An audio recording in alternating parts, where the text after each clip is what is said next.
Halo semuanya, Assalamualaikum warahmatullahi wabarakatuh. Salam sejahtera bagi kita semua. Shalom, Om Swastiastu, Namo Buddhaya, salam kebajikan, dan salam rahayu bagi kita semua. Selamat datang di Asap Dupa.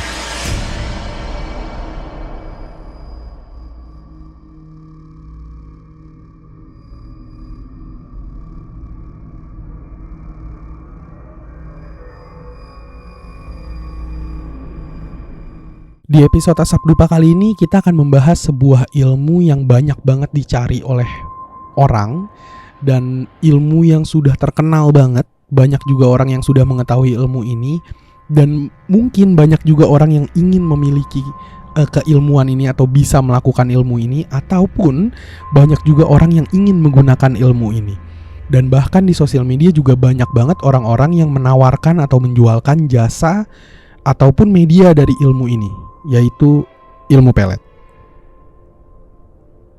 Kita akan membahas apa sih sebenarnya ilmu pelet itu, dan bagaimana sih cara kerja ilmu pelet itu. Apakah ilmu pelet itu hanya sebuah hipnotis atau sugesti semata, atau memang ada sesuatu kegoiban atau sesuatu keilmuan yang dilakukan yang tidak semua orang bisa lakukan. Dan bagaimana sih cara kerja dari ilmu pelet itu sendiri? Tapi untuk menjawab semua pertanyaan kita di episode kali ini, saya sendiri bukan seorang praktisi, tapi saya sendiri hanyalah seorang manusia biasa yang menyukai hal-hal seperti ini. Oleh karena itu, di sini juga sudah hadir Mas Davi atau yang sering disebut Cah Gemblung. Beliau adalah seorang praktisi di Semarang yang sudah berpengalaman dan sudah ahli lah di bidangnya. Jadi dengan kehadiran Cah Gemblung bisa menjawab semua pertanyaan-pertanyaan kita seputar pelet yang akan kita bahas di episode kali ini. Halo Cah Gemblung, apa kabar? Ya, baik. Baik ya Mas ya. Gimana Mas? Lagi di mana Mas sekarang Mas? Lagi sama anak-anak nih. Oh, lagi sama anak-anak. Oke. Mas, di episode kali ini kita mau ngebahas soal pelet nih Mas. Jadi yang kayak kita tahu ya Mas, pelet itu kan ada banyak banget versi dan banyak banget arti-artinya gitu. Ada yang bilang pelet itu mengirimkan sebuah energi, ada juga yang bilang pelet itu mengirimkan kodam atau pesuruh kita gitu ya. Sebenarnya pelet itu apa sih Mas? Ada juga yang bahkan bilang hipnotis gitu. Nah, pelet itu sebenarnya apa sih Mas? Jadi apa sih yang disebut pelet itu apa gitu sebenarnya? Pelet itu bisa mengirimkan energi, bisa mengirimkan kodam, dan bisa mengirimkan aura. Oh, aura juga bisa ya Mas? Jadi pelet itu untuk merubah sesuatu yang diinginkan dari yang punya hajat. Oh gitu. Jadi yang penghajat ini, yang punya hajat ini mengirimkan sebuah sesuatu lah, mulai dari energi, bisa kodamnya atau mungkin aura kepada si target gitu ya. Iya. Yang tujuannya sudah pasti memberikan rasa welas asih gitu kan. Nah, tujuannya secara globalnya memberikan welas asih, biar si yang punya hajat itu pasti punya tujuan apa bermacam-macam. Disitulah untuk yang dikirim itu untuk mewujudkan. Oke, tapi yang paling sering sebenarnya itu pengiriman energi atau kodam atau aura Mas sebenarnya. Yang seringnya tuh paling gampang tuh kodam, mengirim kodam. Yang paling gampang ya. Jadi kodam punya kita paling gitu gampang. Ya, kodam yang kita tunjuk lah. Oh, oke. Yang sanggup untuk dikirim. Oke. Ada yang bisa mengirim energi juga. Nah, itu perbedaannya apa Mas saat mengirim energi atau mungkin mengirim kodam atau sebagai macamnya, itu perbedaannya apa sih Mas? Kalau mengirimkan energi sama mengirimkan kodam itu efeknya gitu, bedanya apa Mas kira-kira? Perbedaannya ada di bahan ritual yang kita sajikan. Oh, bahan ritualnya. Yang kita sajikan itu sudah apa? Ya nggak jauh beda kalau secara nyatanya kita punya hajat di rumah, kita mau manggil Kapolda kan, kalau hanya di rumah dengan nasi bungkus nggak mungkin. Betul. Kalau ke restoran pasti datang kan. Oke. Tapi kalau efeknya sendiri, Mas, saat kita mengirimkan energi atau kita mengirimkan kodam itu efeknya ada bedanya nggak sih, Mas? Atau ada gunanya gitu nggak sih? Perbedaannya gitu, Eh, efek-efeknya. efeknya tuh yang tadinya tidak, yang diharapkan biasanya orang judes, jutek, slow respon, itu selalu menanggapin apa yang kita mau. Oke, itu efek dari pelet sendiri kan. Tapi saat kita Ya, mengirimkan energi, perbedaan efek ya. kita ngirim energi dan kita ngirim kodam itu perbedaannya apa, Mas? Apa sama aja? Perbedaannya tuh nggak ada, sebenarnya sama aja. Cuma yang dibedain waktu aja. Oh, jadi dari segi waktunya ya, Mas ya. Jadi dari segi waktu saat kita mengirimkan energi sama kodam waktunya lebih cepat mana, Mas? Untuk mencapai efek kan ya, Mas ya? Mencapai efek bagusnya tuh energi. Oh, untuk Sebab mencapai efek. kenapa?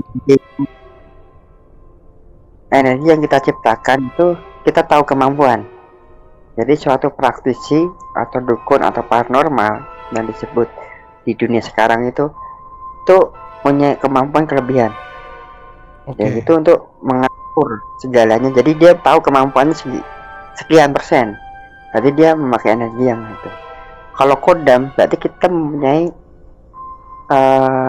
kalau istilahnya yang membantu Oh, untuk oke. meraih. Berarti Cuma kan kembali lagi ke yang kita suguhkan. Seperti apa nih? oke, berarti saat kita melakukan pelet gitu ya, Mas ya. Saat kita mengirim energi akan jauh lebih cepat ketimbang kita mengirimkan kodam gitu, kodam pesuruh gitu ya, Mas ibaratnya. Nah, oke oke. Dan itu pasti ada perbedaan harga ya, Mas. Tapi sebenarnya saat kita mengirimkan kodam, obu rampe atau ritual yang dibutuhkan bahan-bahan yang tadi kita sebutkan itu pasti lebih mahal kan, Mas sebenarnya. Ya, harusnya. Sebab banyak yang penipuan-penipuan saat ini dengan hanya sekian lembar warna merah mungkin mereka akan percaya. Mungkin dengan ya namanya marketing banyak lah. Iya iya. Dan panik ya, Mas Nah, ya, itu namanya tuh orang ya. orang udah panik, udah putus asa, seperti apa harusnya.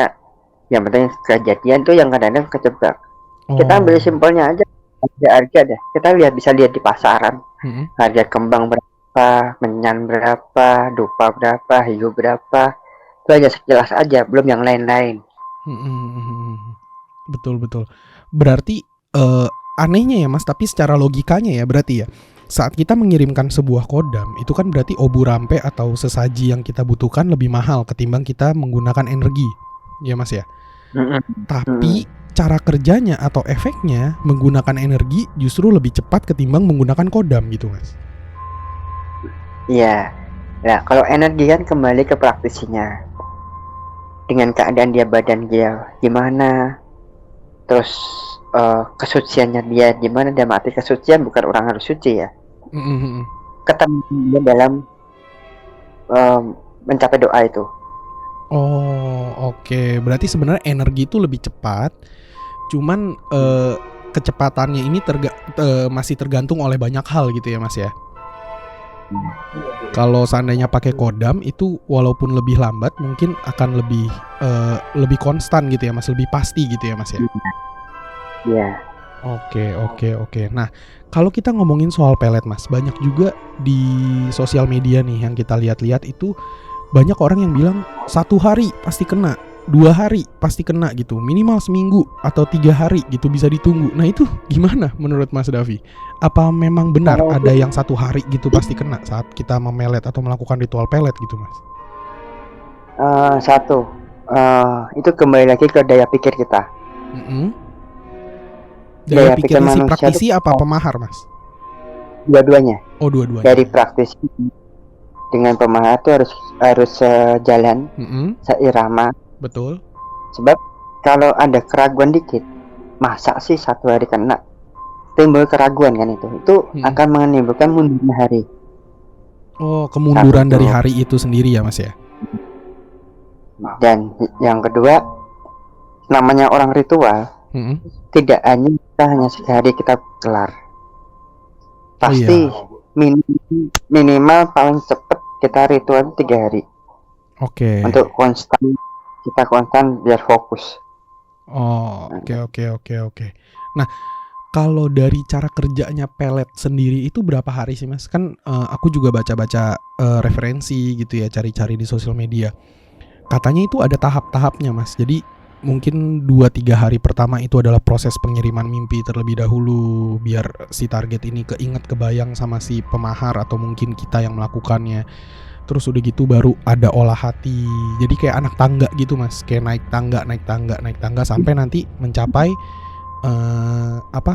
sebuah sikap dari si target yang mulai mendekati secara nyata gitu. Nah itu cara kerja pelet itu kayak gimana sih Mas sebenarnya Mas?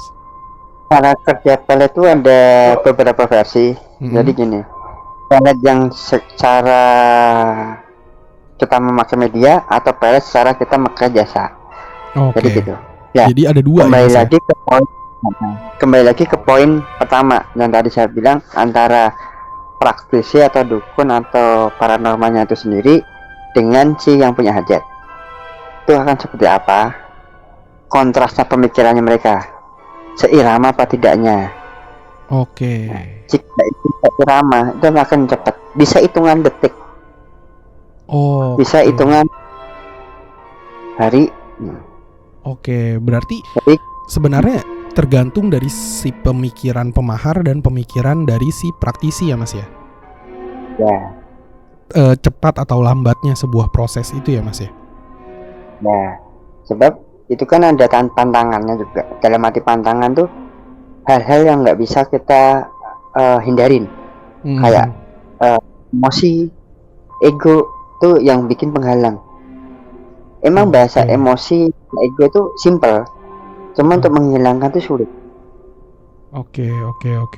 Jadi dari cara kerjanya pelet itu sendiri, bisa nggak sih Mas tapi disebutkan dengan kata-kata gitu? Mungkin awalnya kita harus transfer mimpi dulu, atau mungkin awalnya kita harus merasuk ke sukmanya dulu terlebih dahulu, atau gimana gitu? Ya itu, pelet itu ada dua versi. Jadi utamanya pelet itu menciptakan rasa yang dari si tujuan, si target, untuk diciptakan rasa ke si pemahar yang punya hajat. Dari rasa itu timbulnya yang pengembangan. Pengembangan itu ya Mas ya? Ya, rasa jatuh cinta, rasa kasih sayang, atau rasa kangen, atau histori-histori yang positif, bukan histori yang negatif ya. Iya betul. Itu kalian untuk menghindari histori negatif. Jadi lebih cara kerjanya awalnya olah hati dulu ya Mas ya, diolah hatinya dulu dari energi ataupun kodam yang kita kirimkan ini gitu ya Mas ya. Ya. Jadi sebenarnya kalau kita bicara pelet itu tidak ada dari efek-efeknya, itu berarti tidak ada jangka waktu yang pasti ya Mas ya. Nggak bisa dibilang 1 hari pasti kena atau 40 hari pasti kena. Itu nggak bisa kita bilang kayak gitu, karena ya balik lagi itu olahan pemikiran dari si pemahar dan si praktisi yang melakukan gitu ya Mas. Iya benar. Betul. Itu yang tahap pertama. Belum tahap keduanya, dari praktisi ataupun dari dukun paranormal itu sendiri, itu harusnya melihat lawan yang dituju itu hanya lawan ya itu. Target ya. Itu target itu punya tameng apa enggak? Punya benteng apa enggak?